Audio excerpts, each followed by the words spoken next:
Hello, beautiful, generous soul.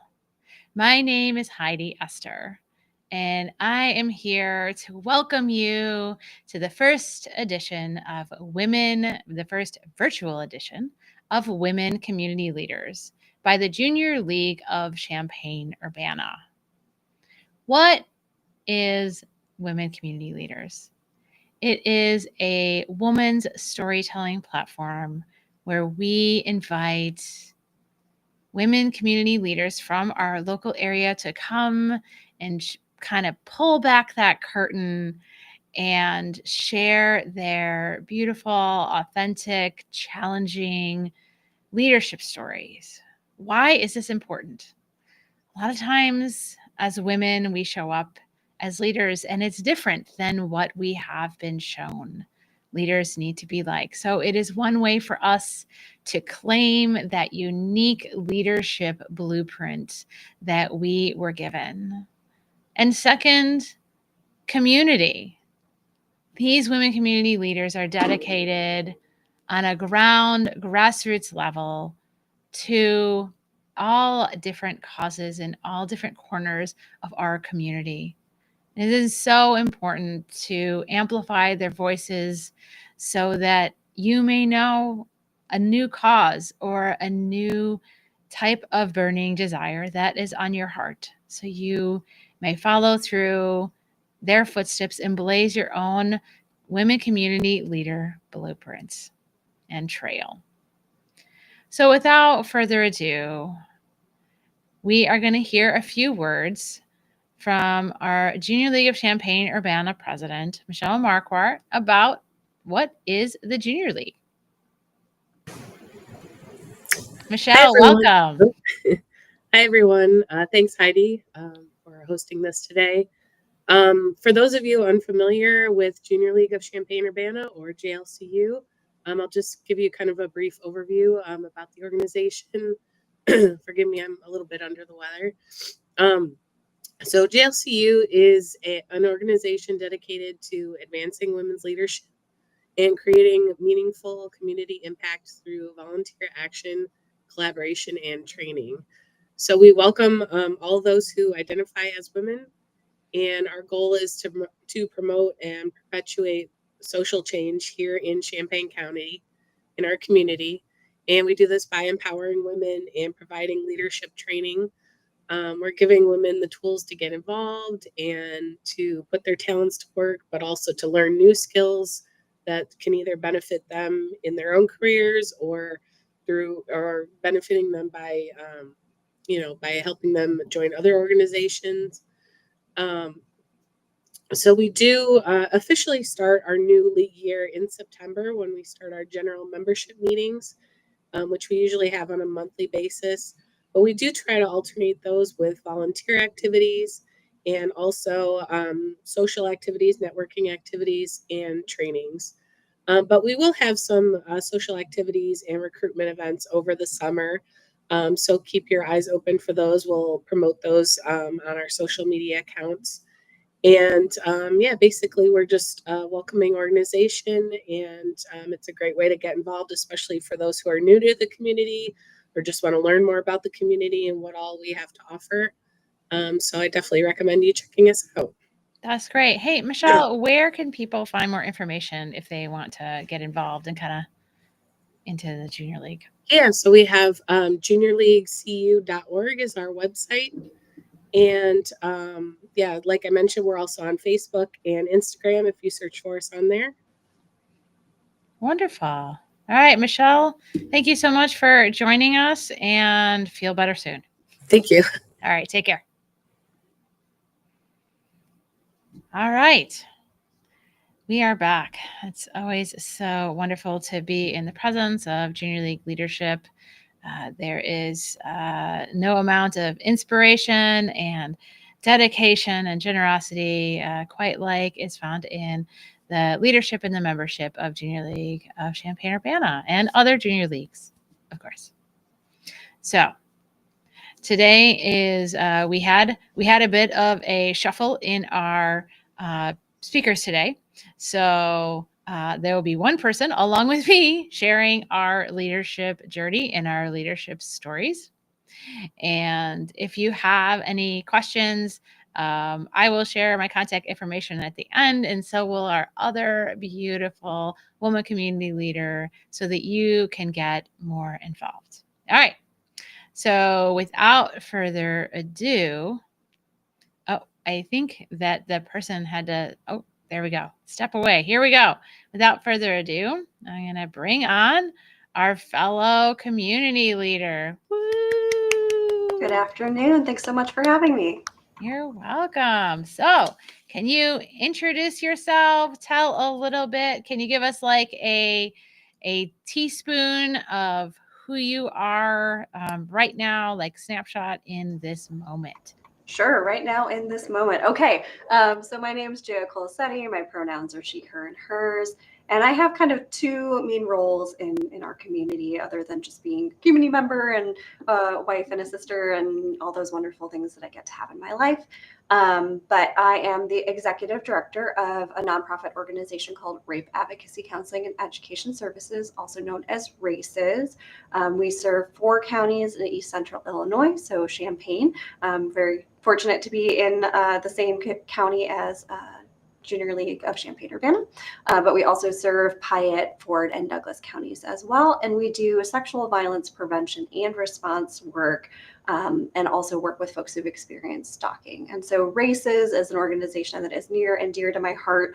I've been with the organization almost 10 years, 6 years, and then I was on campus for 2 and then came back, and have been here for another almost 4 years now. So but in addition to my work at RACES, I also serve on Urbana City Council as a representative or the council member for the 4th Ward of the city of Urbana. So you have no shortage of a full plate these days. Meaningful work. Yes, meaningful, inspiring work. I feel led to start with this question. I don't even know if it's on the list, but I'm pretty sure that you will know the answer to it. What did you want to be when you grew up, and how does that relate to what you're doing now?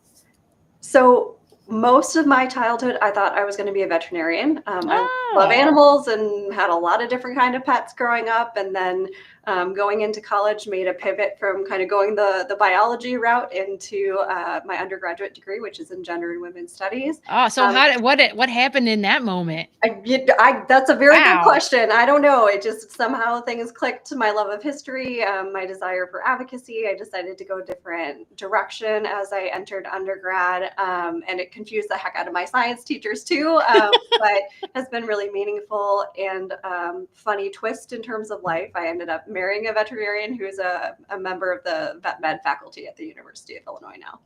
Oh, wow. So it's still the love of animals is still in the house. It definitely is, as are 2 wild orange tabbies. Oh, love it. Love it. Do you have like a favorite memory or a favorite pet from when you were growing up? I mean, it's hard to pick favorites, but certainly we had a cat whose name was Lynxie because he had little tips on his ears, who was a little gentleman for much of my childhood, who was definitely up there if you're going to pick a favorite. Oh, adorable. So wonderful. I'm curious, who is a leader that you look up to? Like it could even be someone you looked up to when you were a little kid, or someone that you really like look up to and model some of you off of now. Yeah. So I actually thought about this question a lot. I think it's so easy for us to find flaws in people who have been influential or held important roles. As we learn more about them, right? Very few people are just simply good or bad, right? There can be a lot of things that are challenging. Mm-hmm. If we're talking about history, someone like Ida B. Wells, who's from Illinois, who was active in advocacy in a lot of different ways, of course, is inspirational. But to be perfectly honest, growing up, I think it was just the women in my life who had the greatest impact on me. So my mother, of course, but also my aunties. I'm half Indian, and so auntie doesn't necessarily mean blood relation, but the women in my life who really just showed what it means to be a compassionate, caring person. So I grew up with a lot of social workers. Both of my parents were social workers, but yeah, just having people to kind of show what it means to be a compassionate person and a compassionate leader. I think Oh, those were the most important people for me. wow, that is beautiful. How do you think having parents as social workers like shaped you?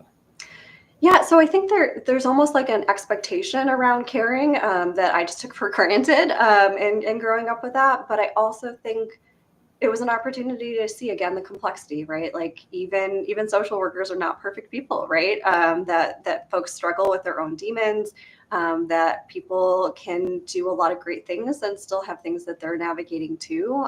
So I think really just coming from that place of trying to find support and caring for other people is something that I'm very fortunate to have had modeled for me from a very young age. Wow, that's beautiful. So being able to see the dark and the light Mm-hmm. together, and having role models that are like, what I would say, like, they're probably pretty self-aware of, like, Yeah, what was going on, and also that support, right? That you don't have to do everything all by yourself. Like, it takes a village. yeah, Here's part of your village, yeah, absolutely. and you're creating a whole village now, I'm certainly right? fortunate to be part of Ah. some really amazing spaces. Yeah, it has. Ah, so what is do you have any was there any friction to you when you said when you were, thinking about today, like that word leader, being a leader? Like, is there Yeah, any inner friction? Like, what is that? And where do you think it came from? And like, how could you redefine that to make it mean, like, what would your definition be for you? yeah. I think that's such a great question, right? Because I think so many people struggle with the like, wait, who, what, me? But I Yeah. think some of it is just recognizing I've had the opportunity to take on leadership roles and I take it really seriously, right? So I do think even though it's so easy to struggle with imposter syndrome or, feel like, well, I'm just kind of doing this thing, it's important to think about like what does it mean to take on the responsibility of leadership. I take it really seriously of, Mm. I feel responsible for the staff who I supervise. I feel responsible for representing races in the community in a way that is showing the amazing work that we do. It's free, it's confidential. We're the oldest rape crisis center in the state, right? Like that's something to be proud of. And I do see that as my responsibility. So and same thing for city council, right? Like taking on the responsibility of representing others in a democracy is no small thing. So while it can feel uncomfortable to be like, oh, look at me, let me tell you about my journey, I think it's also important to be able to own it when we take on those roles of leadership and recognize that comes with responsibility as well. So would you say that your personal definition of leadership follow like it sounds like it's very intertwined with this word of responsibility? I think so. And I think, some people use kind of a structure of like talking about servant leadership, which, Mhm. that term is a little loaded. So I often don't pull that in, but really thinking about it in terms of it not just being like, look at me, I've got this authority, but thinking about how do you use that privilege that comes with that authority Mm. is kind of how I tend to think about leadership, and at least how I think people should view leadership, right? Of like, if you have the opportunity to have an impact, that you should be mindful of how you wield that power. So witnessing you creating a definition of leadership as someone who is always thinking about, like, what are the effects, right? What are the not the causes, but what are the effects of having that responsibility and having that authority Yeah. over others, and almost being, I want to say, conscious, like you're a very conscious leader. That's Being that's certainly my goal, and I will say it also it comes from having people who saw the potential in me, right? So I think that it's something that I don't know if I would have put myself forward for if I hadn't had support people along the way. Going back to, when I was an undergraduate student at U of I was a desk clerk. I worked in one of the dorms in good old Allen Hall, which Oh anybody who yeah, knows that I know community, Alan. yeah, it's a wonderful, funky community. And being a student employee, it took the people who were the supervisors to say, hey, you should consider applying for this, right? Similarly, I was the associate director at Races at one point, and the executive director of the time did a lot to encourage me to think about like, what could that next step look like? What training and support would I need in order to be able to step into the position of executive director. And then even running for city council, it was my husband saying, this is something you've thought about doing. I think you can do this. So yes, there's a I love responsibility that. piece, but Yeah. I think also having the people who see it and champion it. And I see that as my responsibility for folks who are coming up after me too, of like, how can I support other people in their growth as well? Yeah. So really witnessing, right? Oh, there's a lot of times we need those fierce advocates for Yeah. ourselves in our lives because they can mirror things that we're not yet conscious of Yeah. in ourselves. I'm curious what your support network looks like now, right? So you're Yeah. in a place of leadership and responsibility. So you got some heaviness, you got some things on your shoulders, Mhm. right? And so how has your support network evolved and Yeah. changed? Yeah, I think that's certainly something that has evolved a lot over the last few years for me. I was always very close to my mother, and she just passed away this past year. So Mm. navigating health concerns with her and seeing her struggle and kind of shifting what that dynamic looked like, over the last couple of years has meant really changing things. Not that she wasn't supportive, but certainly that support looked different as her health failed. Mhm. But I It's am big. very, very fortunate that, I have a supportive husband. My sister's amazing, and good friends, right? So, some of it is the personal level, but then also I do feel fortunate that I have a supportive board that I work with at races, an incredible staff who make it so, the mission is the work, right? And so it's not like we're Yeah. having to struggle and fight about like why we're here. So that makes a huge difference. And then quite frankly, for city council, I was ready to be out, but I have so much hope for our new mayor, Deshaun Williams, that I think that there's an opportunity for real change. So, finding your people, whether it's professionally or personally, I think is so incredibly important, because none of us can do meaningful work alone. Yeah. Yeah. So witnessing you in these very fulfilling, very energizing, but also it can be just like take a lot of work, like Yeah. the work you're doing the work now. And so wondering what does that, and I struggle with this too in terms of finding a balance between like what is my work and how to fill myself up. So I'm curious, like what have you found, what practices do you have, like if they could even be on a daily basis, it could be super Yeah. simple, to fill yourself up, like so you can keep going. Yeah, well, and that's a ongoing project, right? I think, like you said, Heidi, sometimes it's you get so passionate about things it's hard to remember, but you can't do those important things if you're not taking care of yourself Mm-hmm. too. So sometimes I still struggle with that, but some of it's really just simple things like taking breaks from technology, right? Like Mm. all of us at races take turns on our hotline, being on call. But when I'm not on call, being able to say, I'm going to turn my phone off for a while, or at least put it on silent, just to create that space for really being present with my loved ones, and to take a break from work is so important. Setting boundaries around when and how I interact with topics related to my work is really important too. Mm. So I always encourage our staff to think about, if there's something in pop culture that's related to sexual violence, try to find time to watch that at work, or read it at work, right? To not take that home and that be part of one's, entertainment. If you know that this really popular movie, for example, a big focus is on sexual violence, really thinking about like, is that something that can fit into my work at work? And if not, maybe I'll just get a summary from somebody else, right? So really some of it Yeah. is trying to be mindful about boundaries and times to disconnect. For me, getting out in nature is a great way to do that, whether that's hiking or in the winter skiing. Just getting outside is really helpful too. Ah, that's wonderful. Wonderful. Yeah, and it's so important. I often feel that the way in which we need to fill up needs to be just as compelling Mhm. as the way in which we do our work. And so if we're just like doing some self-care, but then it goes by the wayside, then self-care is not as compelling as Mhm. our work. And so then we need to find something a little Well, different.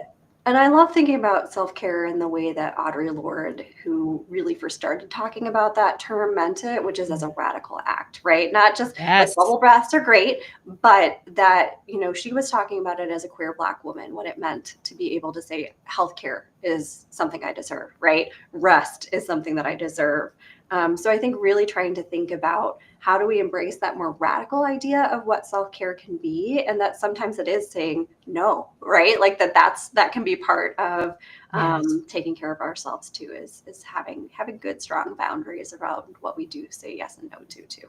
Yes, I love Audre Lorde and her works, and I remember that was a quote. Is like sometimes you can, the simplest definition of revolution is just taking time for self care, Yeah, just taking that moment and saying, and if that's not the most like simple yet profound definition of empowerment, I don't know what is. I think that as we claim these, like claiming the space, and I talk a lot as a joyologist, I talk a lot about like people saying this, like my happiness comes first. That's a hard thing for a lot of us to say yeah, because we're not taught that happiness is anywhere on the spectrum. But once we put ourselves first, right, then we can find those compelling acts of self-care. sure, yeah, And then it does feel, when we first do it, it does feel like a revolution. yeah. Feels like, yeah, I'm sticking it to, I don't Somebody, know, yeah, somebody by taking a nap. Oh, and it seems radical, and like you're just like, oh my gosh, I can't believe I did that. But then you're, after a while, we get used to treating ourselves yeah, just as gently and compassionately and with as much support, as everyone else. We're like, oh yeah, we are equal. This is what equality looks like. This is what equity looks like. right. Okay. Well, and I think it ties so closely to the conversation about leadership too, right? So, some of that to me is encouraging, it's not fair for me to be like encouraging other people to take care of themselves and not modeling that.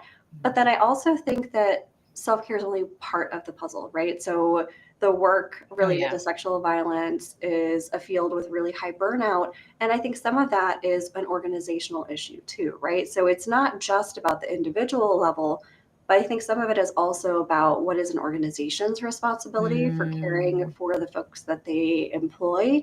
And so that's something that we try to be really mindful about at Races, of making sure we're not having unrealistic caseloads, which can be really hard, right? Like when we've got mhm. people on a waiting list for therapy. But the reality is, if we burn out the therapists that we have, it's not right for one thing, but it also is not what's in the best service of our clients. We want people who Yeah. are able to do this work in a way that's healthy for them, and really be present. So that's just one example, right? Of like, I think a lot of times people take jobs because they care about something, but if the organization that's providing that support, is not a healthy environment, it's also sometimes saying I'm not going to do this can be a Yeah. radical act as well. Yes, yes, the culture can propagate, right? Propagate the challenge, or it can, help lift up the solution. And mindfulness, I love that. I love that Yeah, word. I study mindfulness based stress reduction, and just being able to bring that awareness piece and saying like, what is our part in this, and what could our part be? Like, right, how could we show up differently to empower our people and support our right. people? Yeah. Ah, that's so beautiful. So beautiful. Could you talk about a time you were really proud of yourself? Sure. So I'm very, very proud to be the executive director at Races in general, and I have been with the agency through some tough times and some really meaningful times. So I mentioned I worked at Races and then left and came back.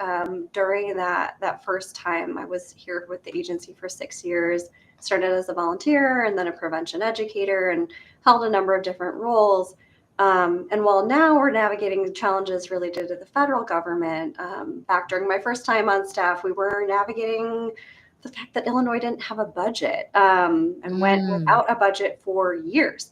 And I think a lot of times people might not realize what an incredible impact the challenges, whether it's federal or state, can have on nonprofits. But back then, that meant not only was the state funding that we had a contract for not coming through, but because our federal funding passed through the state. None of the federal money was coming through either. So the board and the person who was executive director tried to keep things going, but then it kind of got to a point where we really couldn't. So for 6 months, I was the only employee at races, other than a couple of people on call. So it's something that I'm very grateful for the support from my family to be able to have done that. It was not an easy time, but it meant that I was able to be with the agency as things regrew, and then certainly coming back as the executive director, we've continued that growth.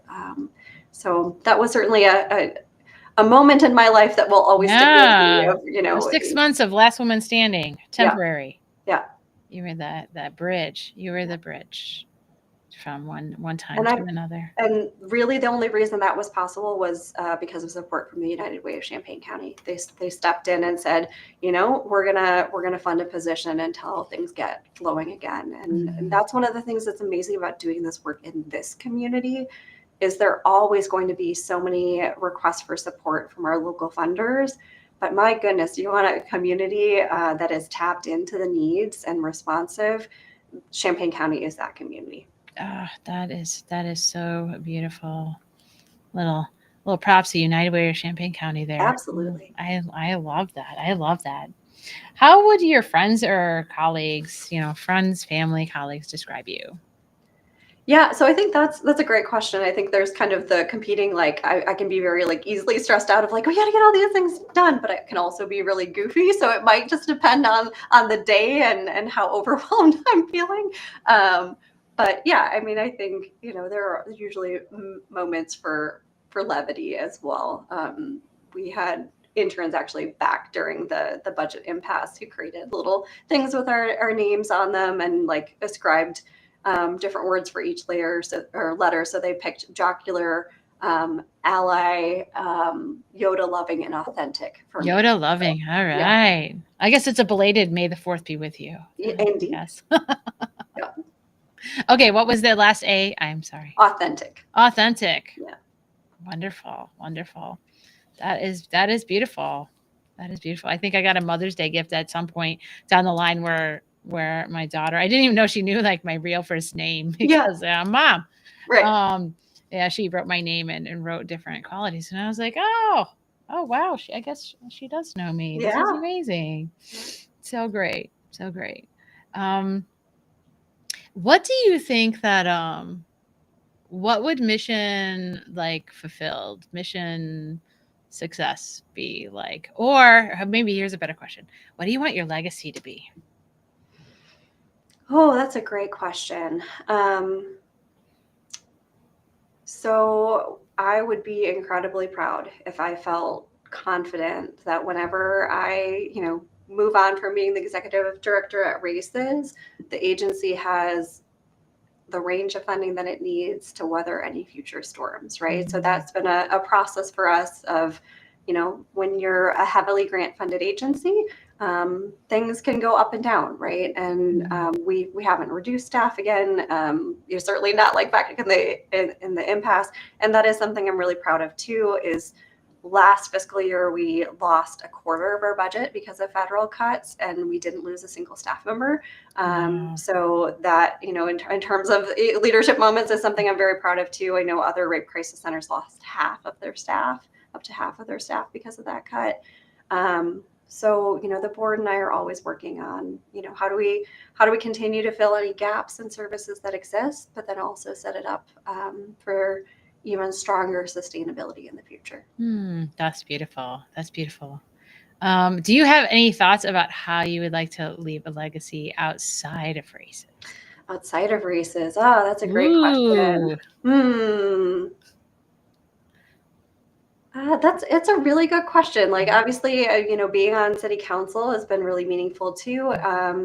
Another council member and I started a process for exploring alternate response models for Urbana during last term. It's been 4 years and it's just finally starting to kind of move. All right. So I think, if we can actually push that across the finish line so that the police are there if folks want a police response, but that we have other options in Urbana for services that might be a better fit. that is certainly a goal for me for this next 4-year term as well. That's beautiful. That's beautiful. I feel called to say thank you so much for all your service in Oh, all the different arenas. You have a like strong, deep, like smoldering fire as a leader that just not it's not going out. It's there. It's the base. You can light other people's fires, and I really have the utmost respect thank you. and love for all that you are providing for our community. And I have this sense that you are creating some kind of a blueprint for other rape crisis centers I hope so. through your diligent, very generous leadership. So, Thank you. so good. So I have two more questions, and then we'll let you off the hook. Um, if you had a magic wand and everyone you believed would believe what you said that you Yeah. touched, what would you say with that magic wand? Yeah, I think, there's doing the work that I do, there's the big picture of we're all trying to work towards a world free of sexual violence. And of course that is the big goal and would be amazing. That's why our prevention work is so important. But I think honestly, as an interim measure, even just having a world in which survivors were believed by whoever they told Mm, would be amazing, right? Like it shouldn't take, while we're happy to be there, it shouldn't take calling a hotline. It shouldn't take walking in the doors of a rape crisis center to feel like someone believes you, and to know that you have support. Um, we should be a supplement, not just the the operator, only. right? Mm, So I think if we could live in a society where survivors are believed, and that their autonomy and decision making was respected, that would be an amazing thing. So using that magic wand, so that we develop an innate trust and an innate support in the goodness of others, and are able to lift each other up in times of need. Yeah. That is beautiful. All right, so we have a tradition at Women Community Leaders. We have the teapot of curiosity. So we have all sorts of little questions in there. We have some deep questions. We have some funny questions. So I'm going to just rifle in. And the first one that pops out, I'm going to pick up.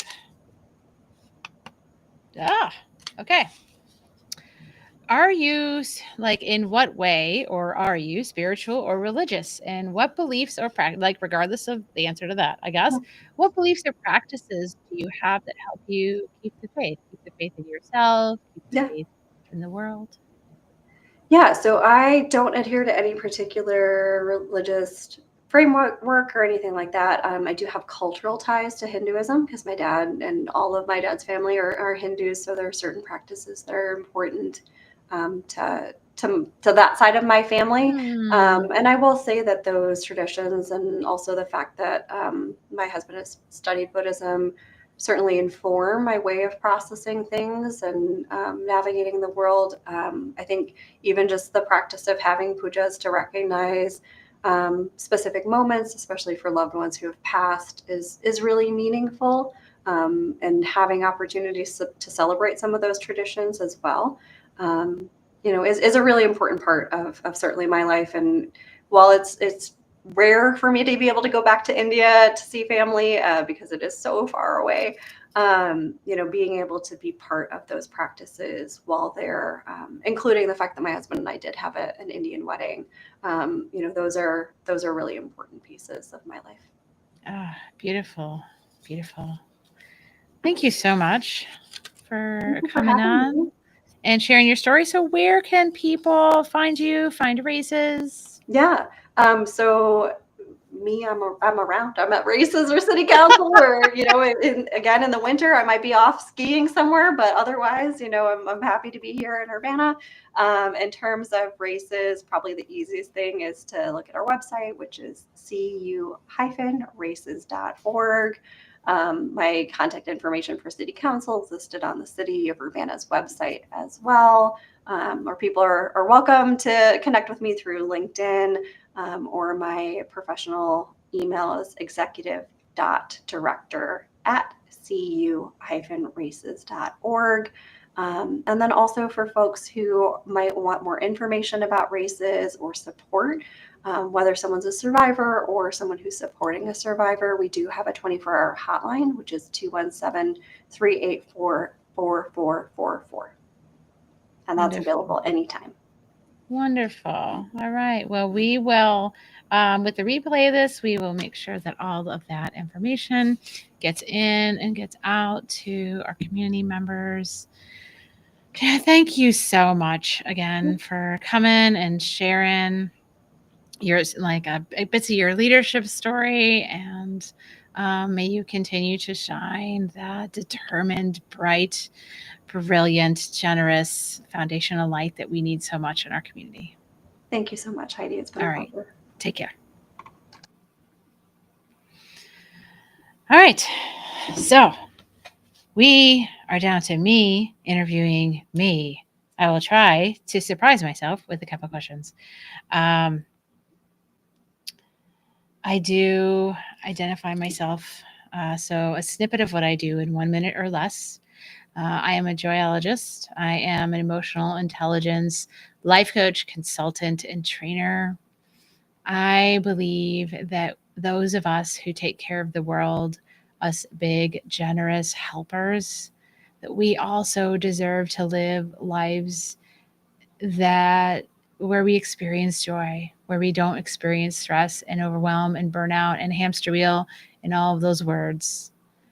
We help lift up our own tiny little corner of the world, whether it be our family, community, or at a workplace. So I do keynotes and life coaching and consulting and training and facilitating. I'm an essential workplace skills certified facilitator for Parkland College, my local community college here. So that's a little snippet of what I do and why I do it. Mostly, I do really resonate with that word joy, as you can see on the screen. I was brought up to be some kind of a leader or in charge. I think in charge would be a better word. I never really thought of myself as a leader, but I thought that what I need to do to get praise and accolades was really just to be in charge of things. And I was in charge of a lot of things in high school and college. Things started kind of melting down for me. After college, I went straight into marriage and an engineering career. And slowly but surely, after having 2 kids, and I took a break from what was then my nonprofit career. I have about 20 years experience in the nonprofit industry as a strategic relationship building professional and advancement professional. And I went through a period where pretty much every single corner of my life melted down or changed radically in some way or another. And I just wanted, growing up, trying to be kind of a perfect kid, classic middle child of just trying to make it work and be the perfect kid to get the praise. It was really hard to go through all of these failures all at once, and a couple of them were pretty public. And I started to figure out, like, okay, so how do I not feel so crappy? What do I do now? And my definition of leader, I definitely didn't have that word at all on my sites. And by the time the pandemic hit, I was unemployed. I was grieving the loss of a relative. My wife at the time, she and I were talking through a journal, I think, and my kids were like stinky preteens in their rooms. Let's not even get into that. But I got a spiritual call to start sharing my story. So I populated a bunch of notebooks and turned into a blog, was turned into a book, was turned into some life coaching and speaking. And in none of this, I would consider myself a leader. I was consider myself like trying to intuitively follow the energy What do I have energy to do? What am I motivated to do? How can I not give up on myself in this passion for making sure those of us mission-driven professionals, those of us who take care of the world, that we know that we deserve joy. And so it's been a path of figuring out, building a business. I didn't call it a business for a while. I could barely call myself an author, even after I'd published the book. I definitely have lived a creative path for sure.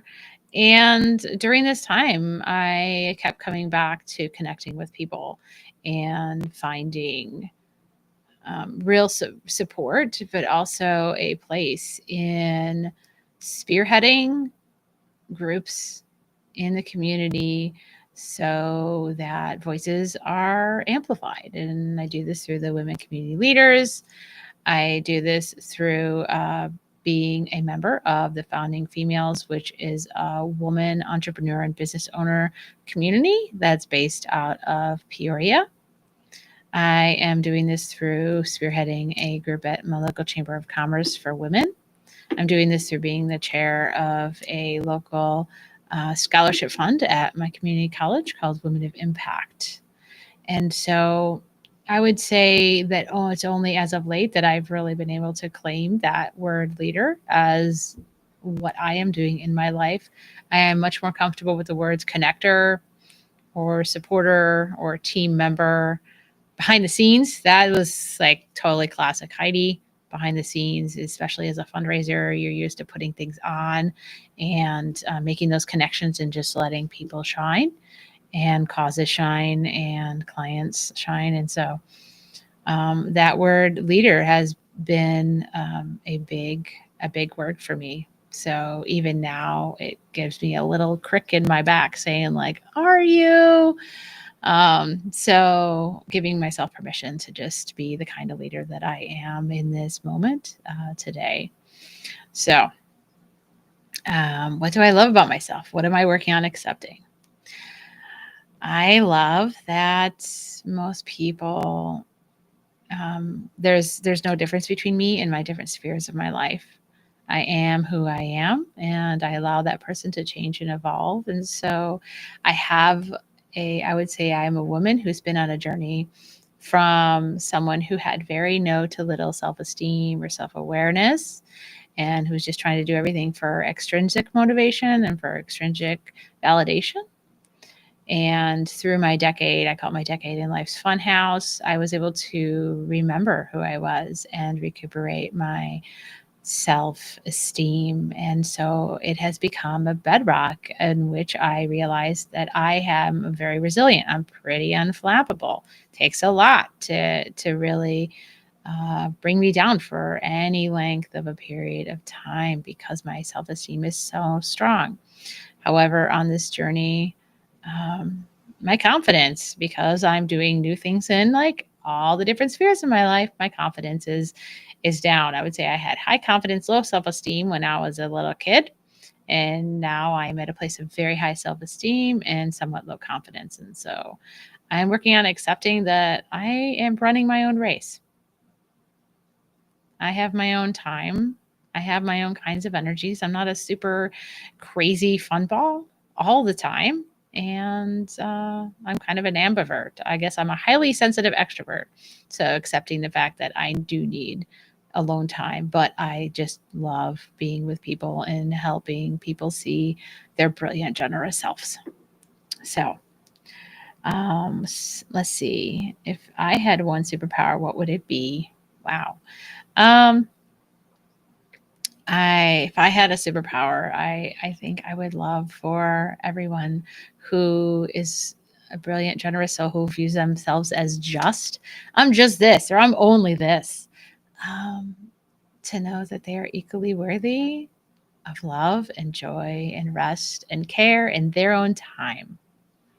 So everyone could just be able to feel that. That would be my superpower, is to give people the radical view of being able to see themselves. It's really hard. Self-awareness is hard. As an emotional intelligence professional, about 90% of people think they're self-aware. But you know how many are? 10 to 15%. So we got some work to do in that. Yeah, so just have that self-awareness so people can really see that brilliance that I see when I sit across the table from them, or I see them in a workshop or in a keynote address. How do I think our community will be better because of how I lead?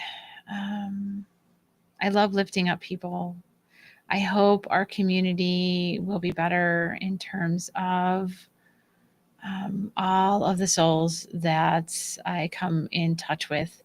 So they have that worthiness, they have that deep sense of unflappable resilience, empowerment, self esteem. People know that they deserve support and ask for it. It's really hard. Those of us who are givers, a lot of times we think, oh, we're givers. We don't receive help, we give all the help. And so being able to really flip that script. So, all right, if I had a magic wand and everyone I touched believed whatever I said, what would I say? Other than I am worthy, I would love if everyone would believe in themselves and have this deep, unshakable sense that like everything is always working out for me, even if I don't know when or how. And you can even say it like that.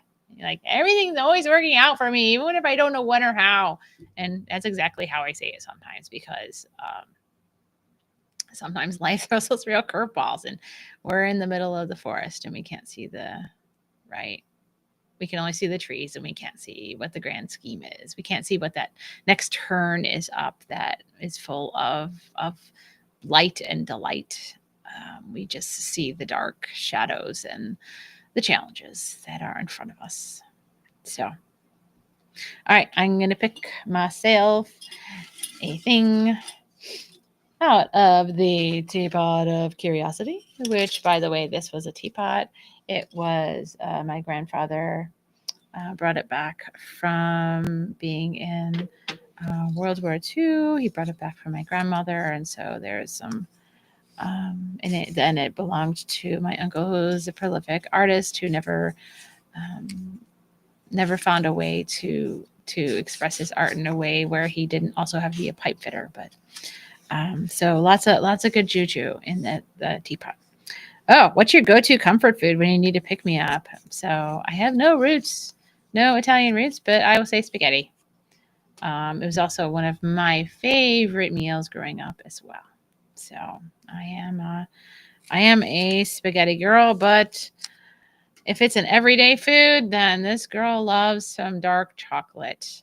There has actually been a link between the chemicals that are released when we ingest chocolate, especially dark chocolate, and the centers of the brain that get soothed from the ingestion of this are the ones that tend to be the ones that give us self-criticism. So I do believe I probably use chocolate to help me soothe after lots of days with my inner critic. Yay. So, all right, beautiful souls. Thank you so much for watching Women Community Leaders by the Junior League of Champaign-Urbana. You can find me at howdy@HeidiEster.com, or you could just go to HeidiEster.com. I would love to connect with you and help you share your brilliant light despite all that is going on and being asked of you. Have an absolutely beautiful day, and we'll talk to you soon.